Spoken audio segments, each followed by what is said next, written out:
രാത്രിയുടെ യാമങ്ങളിൽ ചോര കുടിക്കാൻ വേണ്ടി എത്തുന്ന പ്രേതാത്മാക്കൾ, പാലപ്പൂവിന്റെ മണം, പാദസ്വരത്തിന്റെ കിലുക്കം, പ്രേതപ്പാട്ടുകൾ. നമസ്കാരം, ന്യൂസ് ആൻഡ് ക്രൈസ്റ്റ് ടോക്സിലേക്ക് ഏവർക്കും ഒരിക്കൽ കൂടി സ്വാഗതം. ബാല്യകാലത്തെ നിറം പിടിപ്പിച്ച ഹൊറർ സ്റ്റോറികളുടെ ഒട്ടുമിക്ക പശ്ചാത്തലവും ഇതുപോലെ ആയിരുന്നിരിക്കാം. പാലപ്പൂവിന്റെ മണവും പാദസ്വരത്തിന്റെ കിലുക്കവും പ്രേതാത്മാക്കളുടെ പാട്ടും പിന്നെ നിറം പിടിപ്പിച്ച കുറേയധികം ആലങ്കാരിക ഭാഷയിലുള്ള വിശദീകരണങ്ങളും. ഏറ്റവും ഒടുവിൽ ദിവ്യനായ ഒരാൾ വരുന്നു, പ്രേതാത്മാക്കളെ മണിച്ചിത്രത്താഴിട്ട് പൂട്ടുന്നു. ചങ്ങാതി വരെ ഇത്തരം സ്റ്റോറികൾ ഒത്തിരി നമ്മൾ കേട്ടിട്ടുണ്ടാവാം. John chapter 11 versus 38-42. ഇതൊരു പ്രേതകഥയല്ല, ഭൂതാത്മാക്കളുടെ കഥയുമല്ല.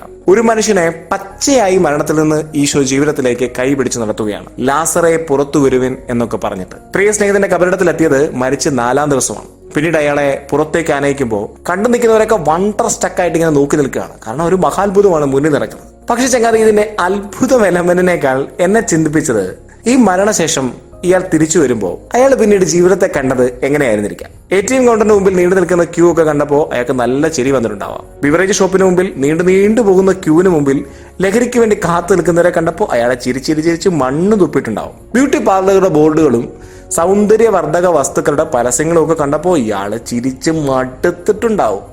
പിന്നീട് വിവാഹാഘോഷങ്ങളുടെ ഇത്ര വലിയ പണച്ചെലവോടുകൂടിയുള്ള പരിപാടികളൊക്കെ കണ്ടപ്പോൾ ഇയാൾ മടുത്ത് പോയിട്ടുണ്ടാവും. പിന്നീട് ജീവിതം മുഴുവൻ ചിരിയോട് ചിരിയായിരുന്നിരിക്കാം. വാരിക്കൂട്ടലുകളുടെയും സൗഭാഗ്യം നേടാനുള്ള മൽപ്പിടുത്തങ്ങളുടെയും ഇടയിൽ ലാസർ നല്ലപോലെ ചിരിച്ചിട്ടുണ്ടാവും. ജീവിതത്തിലെ ഒരു നിർണായകമായ അവസരത്തിൽ മരണത്തെ നേരിൽ കണ്ട മനുഷ്യർക്ക് പിന്നീട് ചിന്താഗതികൾക്ക് മാറ്റം വരുത്താതിരിക്കാൻ ആവില്ല ചങ്ങാതി. ഒത്തിരി പേരെ കണ്ടിട്ടുണ്ട്, ജീവിച്ചിരിക്കുമ്പോൾ തന്നെ പരാജയത്തിന്റെ വക്കിലെത്തിയിട്ട് മരണത്തിന് തുല്യമായ അവസ്ഥയിലേക്ക് കടന്നുപോയിട്ട് നീ ഒരു പരാജയമാണ്, നീ തീർന്നടാ എന്നൊക്കെ പറഞ്ഞ മൂമെന്റിൽ എത്തിയിട്ട് അവിടെ നിന്ന് ഫിനിക്സ് പക്ഷിയെ പോലെ ചിറക് വിരിച്ച് പറന്നു വന്ന കുറേയേറെ മനുഷ്യർ. ചകതി, നീയും ഇതുപോലുള്ള ചില അവസ്ഥകളിലൂടെയാണ് കടന്നു പോകുന്നതെങ്കിൽ നിനക്ക് തിരിച്ചു വരാനുള്ള സാധ്യതയും ഒന്നും അങ്ങനെ അവസാനിപ്പിക്കാൻ കഴിയില്ല ചങ്ങാതി. നിന്റെ കർത്താവ് നിന്നോടുള്ളപ്പോ നിനക്ക് തിരിച്ചു വരാൻ ഇനിയും അവസരങ്ങളേറെയാണ്. കാരണം നിന്റെ ബോസിന്റെ ജീവിതത്തെ തന്നെ നീ ഒന്ന് എടുത്തു നോക്കൂ. കുരിശെന്ന് പറയുന്നത് അന്ന് വരെ കുറ്റവാളികൾക്ക് വേണ്ടി മാത്രം ഉണ്ടായിരുന്ന ഒന്നായിരുന്നു. അതിലേക്ക് അവനെ ചേർത്ത് പിടിച്ച് തറയ്ക്കുമ്പോൾ യഹൂദന്മാരെ വിചാരിച്ചിരുന്നത് അവൻ തീർന്നു എന്നാണ്. പക്ഷെ 3-ാം ദിവസം അതീവ പ്രതാപത്തോടുകൂടി അവൻ ഉയർത്തെഴുന്നേൽക്കുകയാണ്. പിന്നീട് അവന്റെ ചോര തുള്ളികളിൽ നിന്ന് അനേകായിരങ്ങൾ അവന് വേണ്ടി പോരാളികളായി മുന്നിലേക്ക് വരികയാണ്.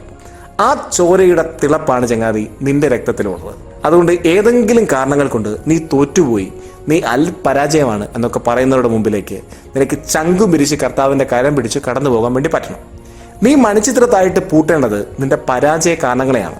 ജീവിതത്തെ ഒന്നുകൂടി പരിശോധിക്കും. നിന്നെ പരാജയപ്പെടുത്തിയ കാരണങ്ങളെ മണിച്ചിത്രത്തായിട്ട് പൂട്ടാം. പ്രതീക്ഷകളുടെ ലോകത്തേക്ക് വിശാലമായി ചിറക് വിരിച്ചുകൊണ്ട് കർത്താവിന്റെ കരങ്ങൾ പിടിച്ചുകൊണ്ട് നിനക്ക് നടന്നു പോകാൻ സാധിക്കട്ടെ എന്ന് ആശംസിക്കുന്നു. This is RJ father signing off.